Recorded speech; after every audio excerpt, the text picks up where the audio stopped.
Assalamualaikum warahmatullahi wabarakatuh. Selamat sore ya untuk rekan-rekan semuanya. Salam sejahtera selalu tentunya buat kita nih ya.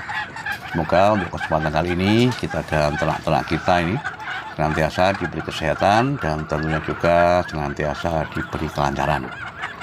Nah, untuk kali ini ya, seperti biasanya rekan-rekan semuanya, sambil nanti kita menjawab ya request dari salah satu rekan kita yang kemarin sempat japri ke kami ya.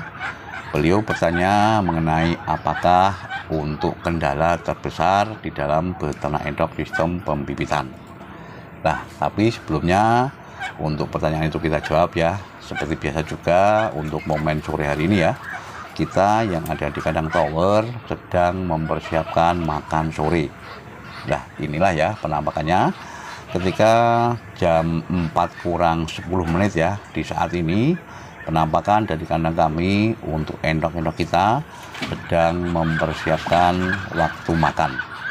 Seperti biasa juga untuk langsung pakan ya rekan-rekan semuanya yang kita berikan untuk sore hari ini ya, atau seperti biasanya terdiri dari kolaborasi antara pakan pabrikan berupa katul halus, jagung giling, konsentrat itik petelur, ditambah lagi dengan azolla. Nah, kombinasi pakan ini ya memang sudah sering saya sampaikan, kita memang menggunakan langsung pakan seperti ini. Nah, untuk komposisinya atau perbandingannya ya seperti biasa, kita menggunakan 70% katul halus, 20% jagung giling, dan 1% konsentrat petelur. Sisanya kita kolaborasikan dengan pakan alternatif. Nah, kembali ya ke pertanyaan awal untuk rekan-rekan semuanya, dan ini pertanyaan sangat bagus sekali ya. Bahwasanya kita harus tahu di samping masalah sukanya di dalam beternak endok pembibitan itu, tentunya dukanya pun harus kita katakan. Nah, kesulitan terbesar atau kerugian terbesar ya, ini kita berbicara selain penyakit ya rekan-rekan, di dalam beternak endok pembibitan adalah di saat untuk endok-endok kita ini mengalami macet bertelur. Nah, macet bertelur ini ya ada beberapa hal, dan yang paling dominan atau yang sering terjadi manakala untuk indukan-indukan kita ini mengalami proses mabung. Mabung atau dalam bahasa Jawanya ya bisa dikatakan bodol bulu, itu adalah suatu proses yang rutin terjadi per 1 tahun sekali. Siklus ini kalau boleh kita katakan ya adalah siklus wajib yang pasti terjadi. Nah, di dalam siklus ini atau momen ini ya, indukan-indukan kita dia macet bertelur ya, atau tidak berproduksi dan juga tidak melakukan proses perkawinan. Tentunya juga manakala kita memberikan makan ya untuk endok kita ini, dan untuk endok kita ini tidak melakukan proses bertelur, tentunya juga kerugian yang kita dapatkan itu lumayan besar. Apalagi ketika untuk yang mabung ya atau yang bodol bulu ini dalam jumlah populasi yang lumayan banyak ya, tentunya kerugian itu pasti terjadi. Itu adalah yang pertama. Kedua, terkait dengan masalah proses bertelur kembali ya rekan-rekan, manakala untuk indukan-indukan kita ini di dalam usia yang lumayan tua ya, itu pun juga kadangkala di dalam melakukan proses bertelur kembali dari proses mengeram itu relatif agak lama. Biasanya yang normal itu ya ketika indukan itu habis mengeram selang 2 minggu kemudian ya, biasanya dia sudah melakukan proses kawin dan bertelur kembali ya.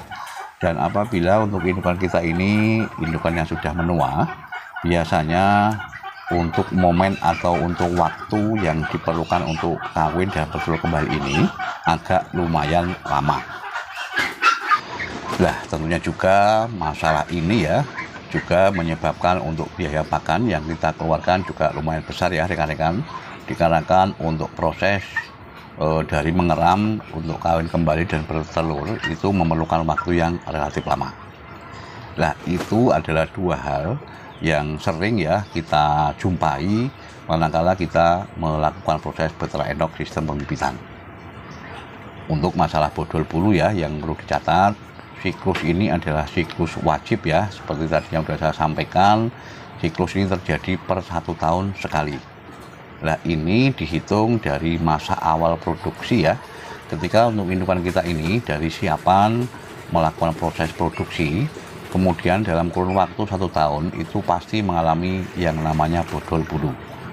Nah, tentunya juga hal ini ya untuk rekan-rekan semuanya harus bisa menyiasati ya. Bagaimana caranya agar untuk indukan-indukan kita ini di dalam proses mabung itu tidak terjadi seluruh kandang.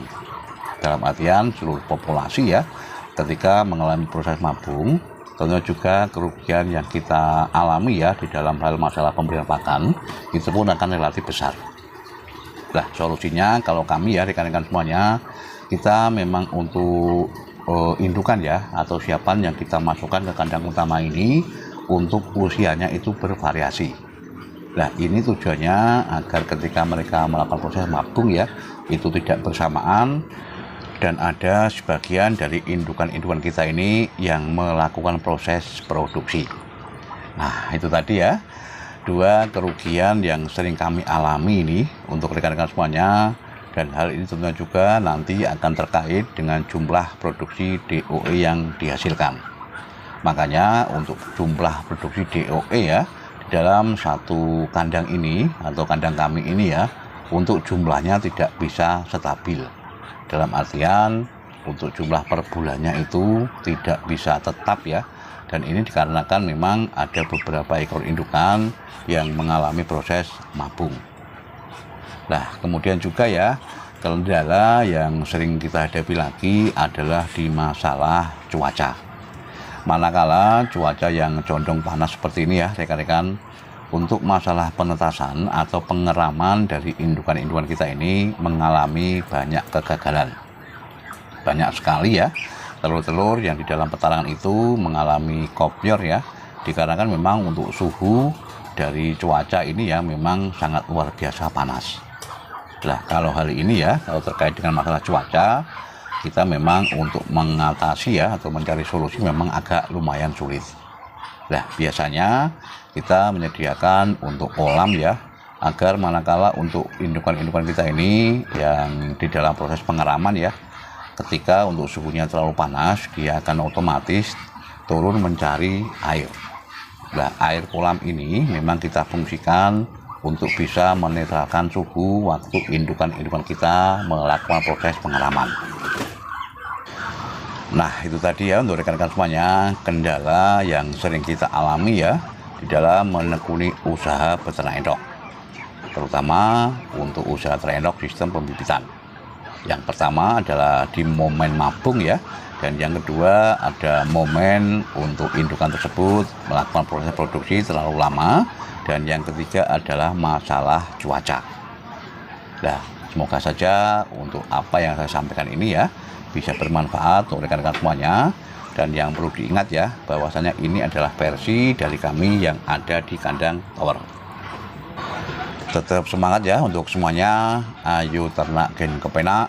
Wassalamualaikum warahmatullahi wabarakatuh.